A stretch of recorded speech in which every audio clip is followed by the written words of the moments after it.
información y data de empresas de lo que tiene que ver con el día a día, con inversiones y demás, pero Rocío nos había prometido una nota que tenía que ver con La backup. seguridad informática. Ujú. Sí, bueno, yo contaba que fue el día del backup, el 31 de marzo. Está un poco vinculado con eso nuestro invitado de hoy. Vamos a hablar un poco de seguridad informática. Vamos a estar nada, más allá del backup y de la importancia que tiene, como decía, el resguardo de los datos, entender un poco cuál es el mapa en cuanto a las organizaciones y la conciencia, ¿no?, que se tiene en torno a la seguridad, ¿no? Cómo viene evolucionando eso, qué pasa con eso y qué riesgos hay para las compañías. Así que bueno, le damos la bienvenida a Mario Micucci, él es especialista de SET, la empresa de seguridad informática. ¿Cómo estás? ¿Qué tal? ¿Cómo están? Muy bien, ¿Cómo te va, gracias. Mario? Me Gracias Mario alegro. por estar hoy con nosotros. Bueno, yo comentaba un poquito que íbamos a aprovechar esta efeméride, ¿no?, como para meternos en el mundo de la seguridad informática, pero me gustaría arrancar nos cuentes un poco qué es ESET, ¿no? Para los que no están por ahí metidos en el mundo de la tecnología y de la seguridad informática puntualmente. Contanos un poco de qué se trata esto, qué es ESET. Eh, bueno, en tu caso Latinoamérica, pero digo, es una empresa mundial con muchísimos años ya de trayectoria, así que contanos. Así es, como bien decís, muchos años de trayectoria. Es una empresa esencialmente de seguridad informática con más de 30 años de experiencia y presencia en el mercado. Sobre todo nos especializamos en proteger a personas y empresas contra todo tipo de amenazas digitales y lo hacemos con tecnología avanzada, de vanguardia. Realmente venimos, aunque hoy esté en auge la inteligencia artificial, trabajando con esta tecnología ya hace muchos años y siempre priorizando la facilidad de uso, ¿sí? Y el bajo, de alguna manera, impacto en el rendimiento de los dispositivos. También trabajamos mucho con educación, estamos muy en contacto con la esfera universitaria. Nosotros, desde el laboratorio de SET, tenemos una gira antivirus, que así le llamamos, en donde recorremos las universidades incitando a los estudiantes se sumen al universo de la ciberseguridad, hoy un área tan demandada por la industria y también una necesidad para todos los que usamos tecnología en general, ¿no? Así es, Mario. Y contanos un poco cómo está el mapa actual en términos de, bueno, ataques y por ahí metiéndonos un poquito en lo que tiene que ver con el mundo corporativo, ¿no? Digo, porque bien decías que esto también tiene que ver, bueno, con el mundo también hogareño, obviamente, y nosotros como usuarios de tecnología, pero me gustaría ir un poco a lo que tiene que ver con las organizaciones en general y entender cuál es un poco la situación actual. ¿Cuáles son hoy los principales riesgos a los que están de alguna manera expuestas las organizaciones? Bueno, tenemos que entender que las organizaciones se exponen a diversas ciberamenazas un poco en torno a la industria a la que pertenezcan. Sin embargo, podemos entender que se encuentra en alza en los últimos tiempos el ransomware. El ransomware es un tipo de malware, es decir, una pieza de código malicioso que tiene la capacidad de ingresar a un sistema, cifrar información y pedir una recompensa económica a cambio. Este es uno de los, digamos, ataques más populares en diversas industrias. ¿Sí? Podemos recordar un montón de casos en los últimos meses en donde vemos los medios ransomware, ransomware, ransomware. Ahora bien, esta es, digamos, la pieza activa, maliciosa, que entra al sistema. Lo que tenemos que entender es cómo llega el ransomware a las organizaciones. Bueno, según nuestra telemetría podemos identificar que en el 70% de los casos se trata de phishing. Para aquellos que no están tan al tanto, el phishing es un correo, ¿sí?, electrónico que simula ser de una entidad para generar confianza con el usuario que recibe este correo y allí infiltrar esta pieza de código malicioso, que por lo general puede ser mediante un link o un dato adjunto, ¿sí? Esto no solamente es una problemática de las organizaciones, sino también de los usuarios finales. Tal cual. Todos abrimos correos todo el tiempo y podemos vernos tentados en, ay, recibí tal oferta, ¿no?, de una marca, o necesito hacer esta acción porque se me va a bloquear la cuenta. Y cuando queremos acordar, una vez entrado a ese link, nos podemos ver afectados por ransomware o por otro tipo de malware. Como decía antes, según la industria también podemos hablar de tendencias más específicas. Por ejemplo, el sector bancario, hablando de troyanos, hay una especie específica, valga la redundancia del término, que se llama troyanos bancarios, pero digamos, en lo que refiere a tendencias generales, entendemos que el ransomware es la pieza de código malicioso de moda.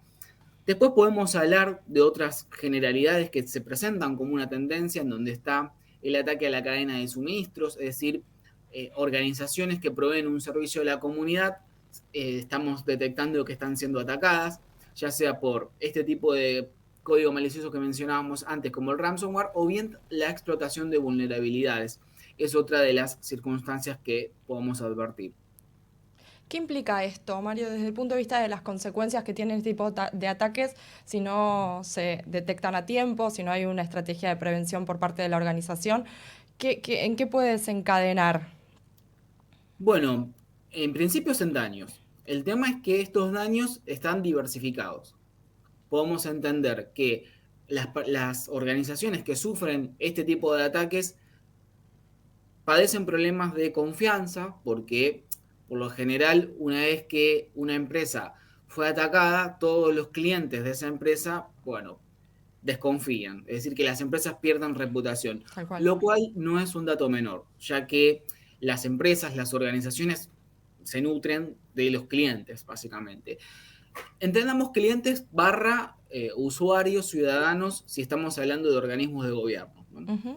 Después tenemos el problema de el robo de la información. Hoy es el activo por excelencia, el de la información. Es el oro de estos tiempos, la información. Cuando hablamos de información podemos hablar de información de bases de datos de clientes, pero ¿qué pasa si, por ejemplo, un ataque logra robarse, bueno, historias clínicas de pacientes o información financiera de un usuario?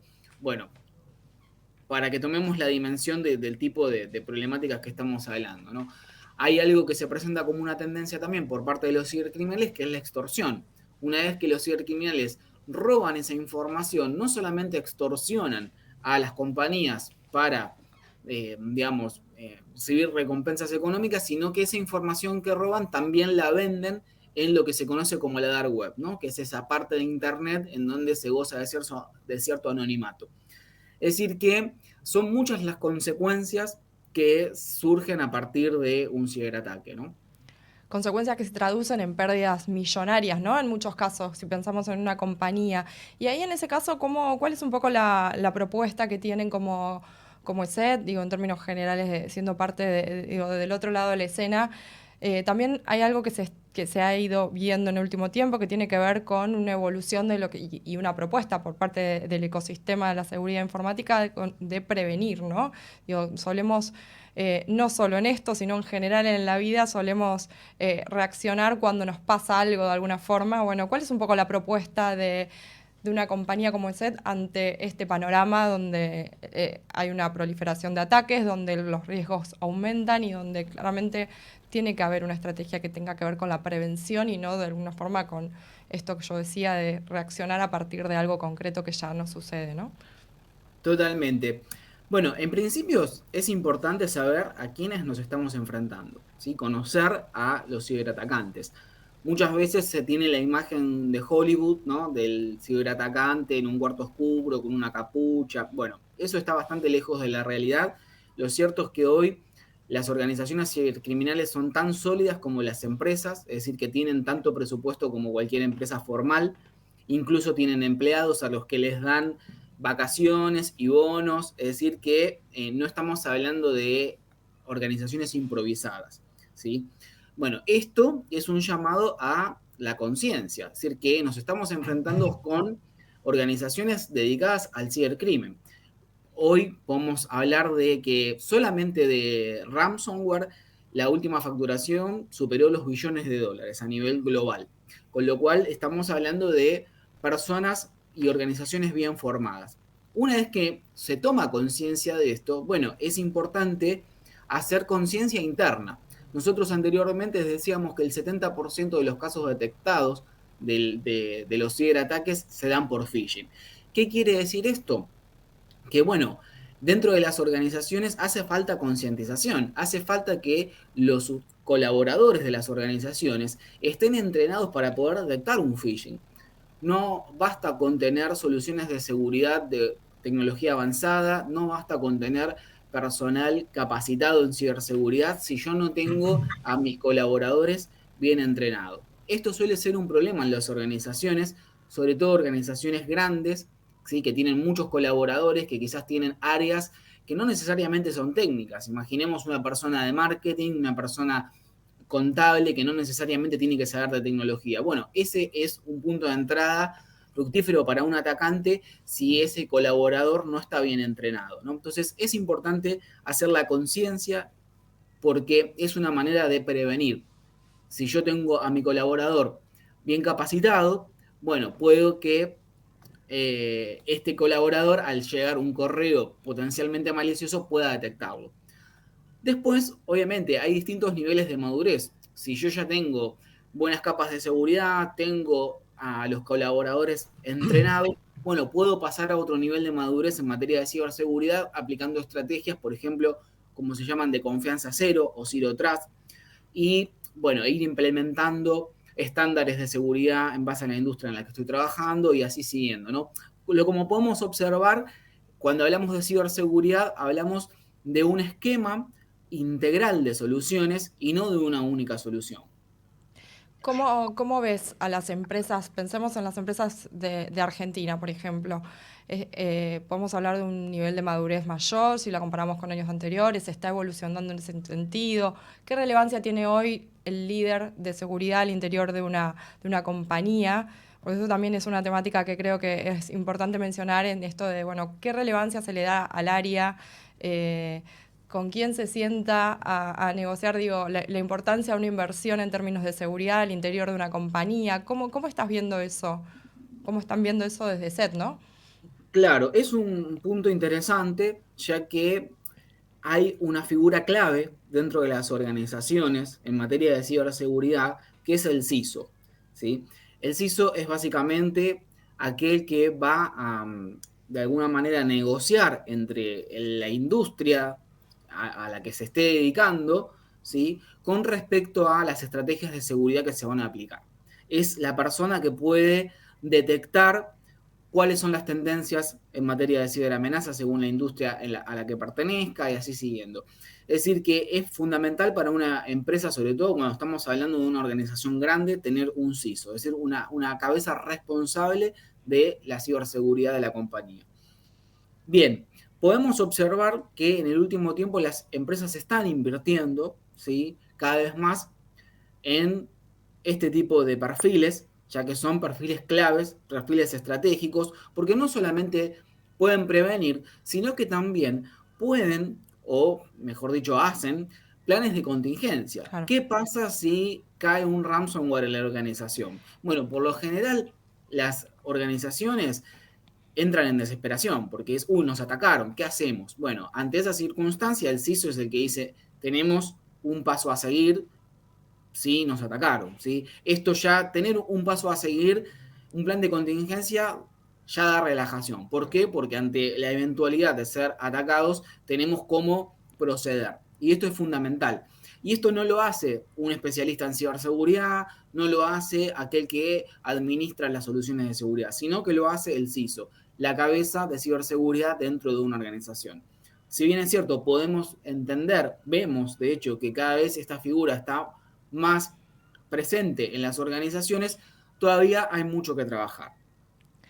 Mario, como para ir cerrando, me gustaría, y aprovechando un poco esta efeméride que hablábamos al principio, ¿no?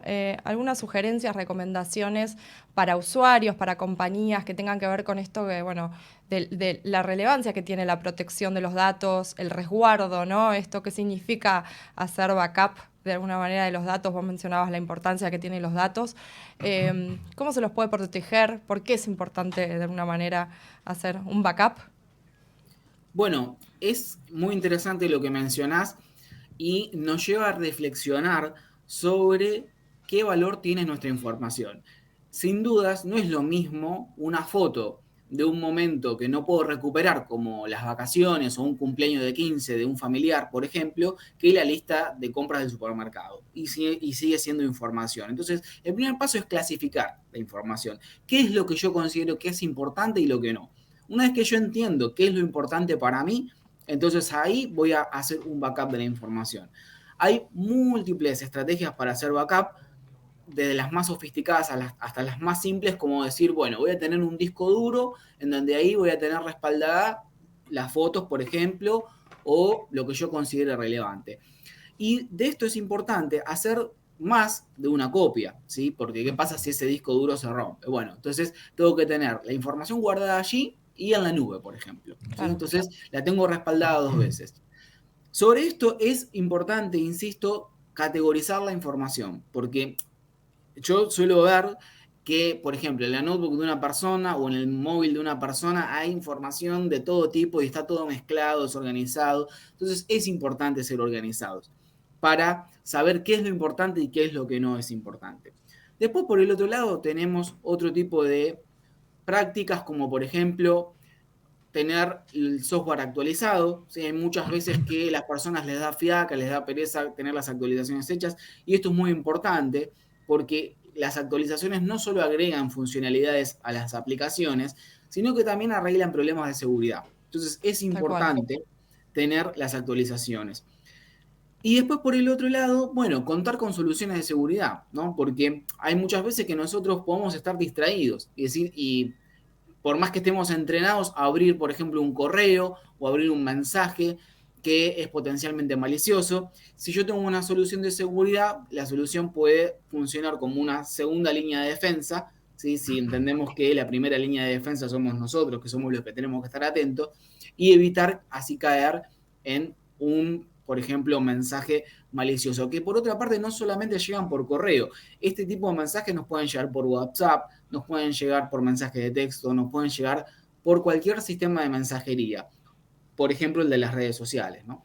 Y cada vez más sofisticados, ¿no? Pues digo, en la medida que nosotros tomamos más conciencia, también son mayores los riesgos por la sofisticación que estos atacantes van adquiriendo. Exactamente, exactamente. De hecho, me das lugar a mencionar la inteligencia artificial, la cantidad de herramientas que les da a los ciberatacantes para hacer que sus mensajes sean sofisticados. Ustedes sabrán que es fácil clonar una voz hoy, ¿no? Claro. Estamos llenos Pensaba en eso, ¿no? Cómo nos no sé, pueden engañar con cosas exacto. tan sutiles como tiene que ver con la voz o que alguien te mande un mensaje y vos creas realmente que es esa persona porque, digo, por cómo te habla, por el tipo de lenguaje que usa, por... Sí, estamos como cada vez Exactamente. más en riesgo de alguna manera. Jorge, Sí, yo quería tenías... hacer una pregunta, Mario, desde más ignorancia por la especialista en el tema de Rocío. Vos hablabas de las organizaciones del cibercrimen, que son organizaciones sofisticadas y demás, y a mí se me ocurrió pensar cómo se financian, digamos. ¿Quién? Yo sé que si supieras esto la desbarataría, pero digamos, una punta, pues, digo, ¿a quién le sirve la información que obtienen las organizaciones de cibercrimen? A otras empresas que a su vez pueden ser víctimas, se me ocurre a mí, ¿no? Estoy haciendo vos corregime, que a su vez pueden ser víctimas de cibercrimen de otras empresas, digamos. ¿Cómo se financia todo esto? ¿Hay alguna punta sobre eso? ¿Se sabe algo?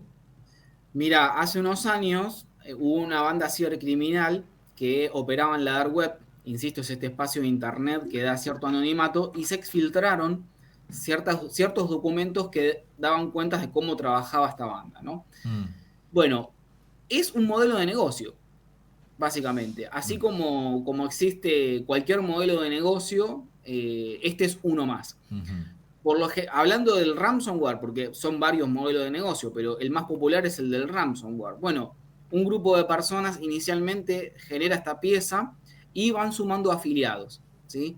Entonces, cada afiliado tiene como objetivo infectar a empresas, organizaciones y demás. Por cada infección, ¿sí? Ese afiliado recibe un porcentaje de dinero. Claro. Entonces, a medida que se van sumando afiliados, estos afiliados van cada vez extorsionando a más individuos Y bueno, y así se forma una red, digamos, cibercriminal enorme, como ha pasado con Grandoreiro o con muchas otras organizaciones que podríamos mencionar, ¿no es cierto? Obviamente es una, digamos, dificultad a veces desarmar las bandas porque es muy fácil que queden células vivas, ¿sí? No es como una banda, digamos, tradicional del mundo físico, sino que al hablar de sistemas informáticos es muy fácil a veces viralizar estas piezas de código malicioso y que se formen subbandas y demás, con lo cual, bueno, esto exige a los estados, por ejemplo, colaborar entre sí, a las empresas hacer cultura de ciberseguridad, porque al fin y al cabo somos todos responsables de la seguridad digital en la sociedad, ¿no es cierto? Correcto. Bueno, Mario, un placer que hayas estado esta noche con nosotros hablando un poco de estos temas. La verdad que es sumamente interesante. Tenemos que tomar conciencia, educarnos, porque es una problemática que nos afecta a todos. Te agradecemos mucho. Era Mario Micucci, especialista en seguridad informática de SET Latinoamérica. Interesantísima la nota que nos traía Rocío Bravo. Y bueno, después de la tanda te vamos a seguir contando novedades de las empresas.